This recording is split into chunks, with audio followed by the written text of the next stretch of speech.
Happiness. Bawat isa sa atin ay yun ang hinahanap. Pero, saan ba natin ito makikita? Ang iba, kapag iniisip, ay depende sa kung ano yung mangyayari sa atin, kung ano yung maaaring maganap ngayon, kahapon, kung ano yung mga nangyari na pabor sa gusto mo. Ano yung mga nangyari na sang-ayon sa plano mo. Karamihan sa atin, doon nakabase sa kung ano yung nangyayari sa kanila ngayon, nangyayari sa paligid nila, at kung ano yung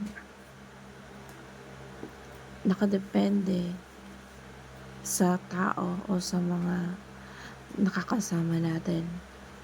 Sino yung mga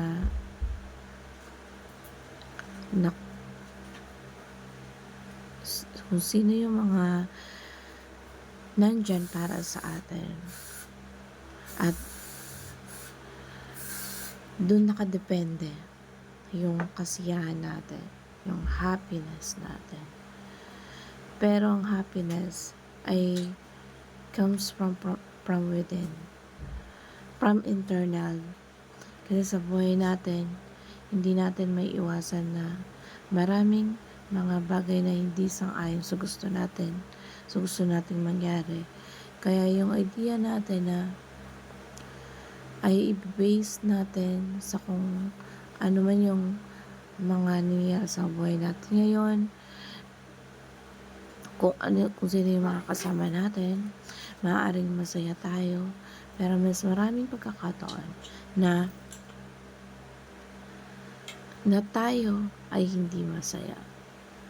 Kasi yung reality ng buhay ay lahat ng nangyayari sa buhay natin.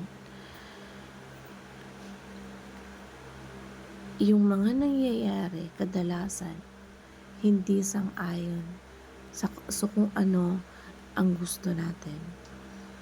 Kadalasan, yung mga nangyayari sa buhay natin, hindi natin minsan choice. At minsan, may mga bagay na hindi natin ginugusto, nangyayari na lang bigla. At wala tayong choice. So, kadalasan mangyari sa atin yun, na yung buhay natin, kahit hindi natin ginugusto yung mga bagay na nangyayari sa atin, pero kailangan natin gawin, hindi tayo nagiging masaya. At kung doon tayo naka-base na kung ano na lang, basta yung pagkakataon na mas maraming beses tayong madidismaya at hindi natin mararamdaman yung totoong kasiyahan na pwede nating maramdaman.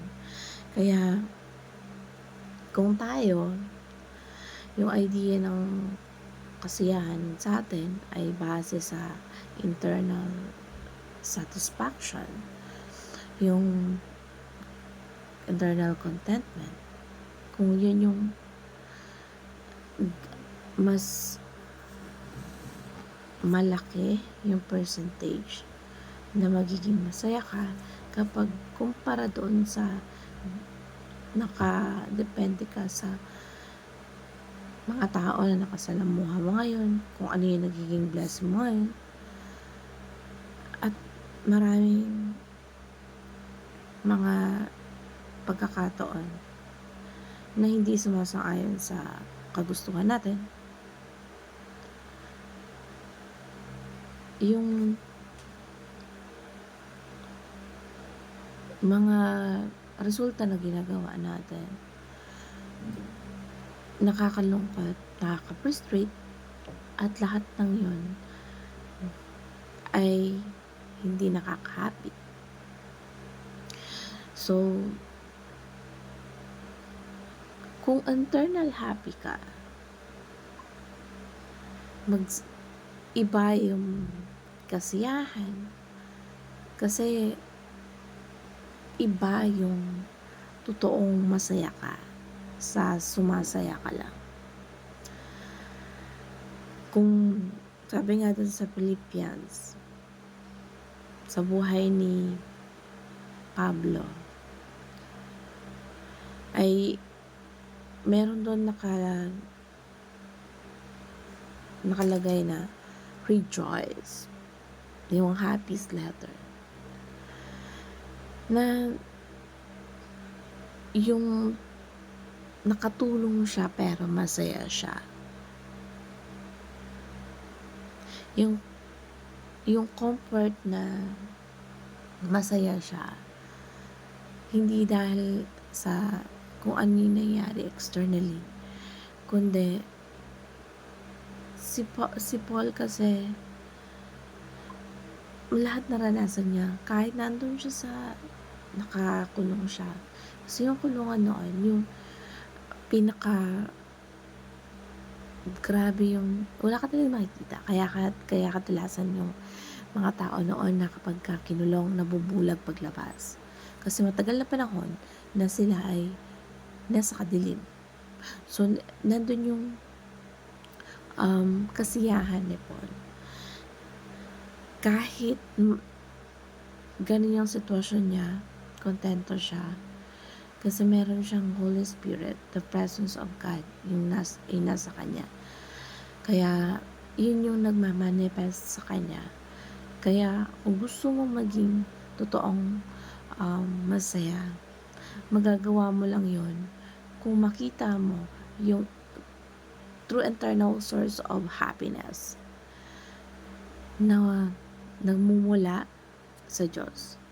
Kung meron kang Diyos within you, magiging happy ka kahit ano pang mangyari sa paligid mo, sa